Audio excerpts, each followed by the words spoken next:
2019, the first day of the new month and the first day of a new quarter, the fourth quarter of the year. So the day begins with some Chinese celebrations on the 70th anniversary of communist rule in China.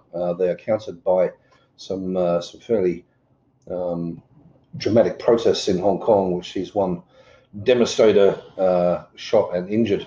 Market-wise, there is not too much in the way of reaction, but all eyes will remain on developments in Hong Kong. The major economic event of the day, or at least the start of the day, was the RBA rate decision in Australia, which saw interest rates cut by 25 basis points down to 0.75%, which is a record low. Aussie fell from spot 6760 down to spot 6694, and also dragged Kiwi lower down to 6220 from 6270.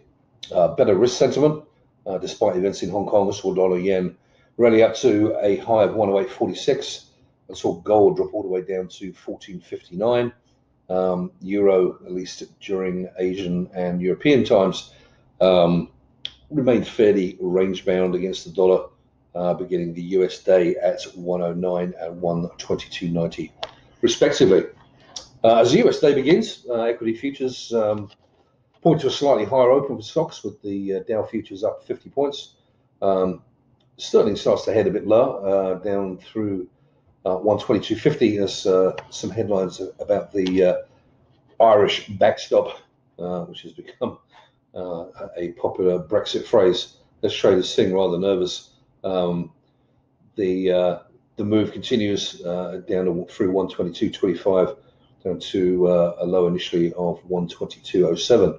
The rest of the market is unmoved, although a weaker than expected Canadian GDP number that does see dollar CAD bounce from 132.55 up to a high of 132.89.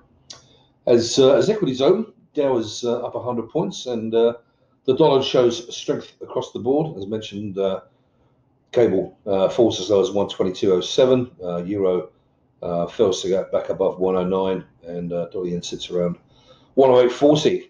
Dollar Swiss is also back above the 100 level, the parity level. But that will change very, very quickly.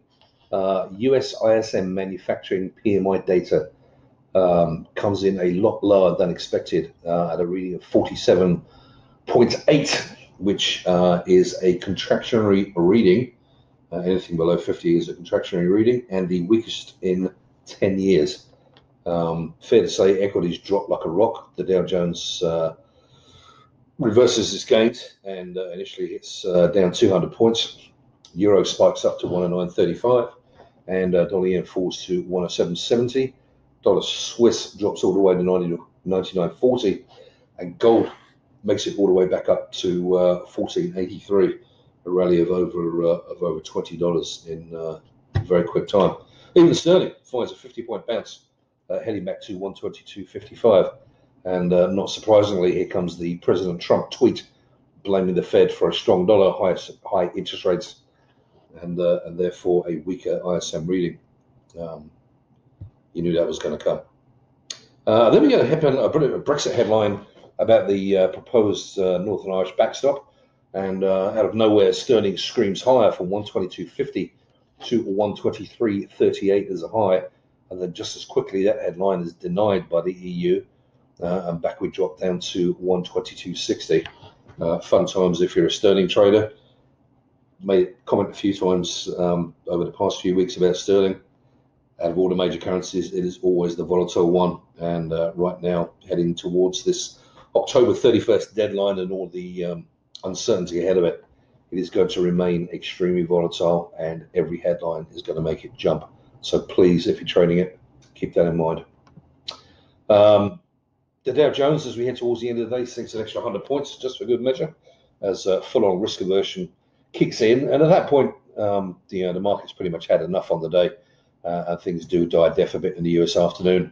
All three major US indices closed down by more than 1.1%, which for the Dow is a drop of about 340 points. Euro ends the day at 109.35, cable at 123, a dollar yen at 107.70. Fair to say this was probably not the start to the month that the markets were looking for, or at least if you were an equity trader, it certainly wasn't. And maybe the volatility in FX it might have been a bit much for some also. So turning to a technical piece to round off the day, I'm actually going to look at the Australian dollar. The RBA, as I mentioned, cut interest rates overnight to record lows, and the last time Aussie touched 66.72, which was today's low. You'd have to go back to March of 2009, which was certainly in the midst of the financial crisis, maybe towards the latter end of it, but we were still in full flow. So you're going back 10 years. And if you want to see that, then I suggest you bring up a daily chart, put it up, and you'll see what I'm referring to. The one thing I find of interest, the reason I really pulled this up, if you look back, even just back to August, we've had 4 moves lower. This red line at the moment is actually sitting just about on 67, so it shows it pretty well. We've had 4 moves now below 67 cents. So we've got one here beginning of August, one here at the end of August, one beginning of September, and now this one beginning of October. The first 3, as you can see, were short-lived. We got we've got some pretty quick spikes, which indicates some inherent demand lurking at these lower levels. Today we've had spike number 4, and we have edged just above 67.02 to 67.02 at time of writing. Maybe again there's some inherent demand lurking down there.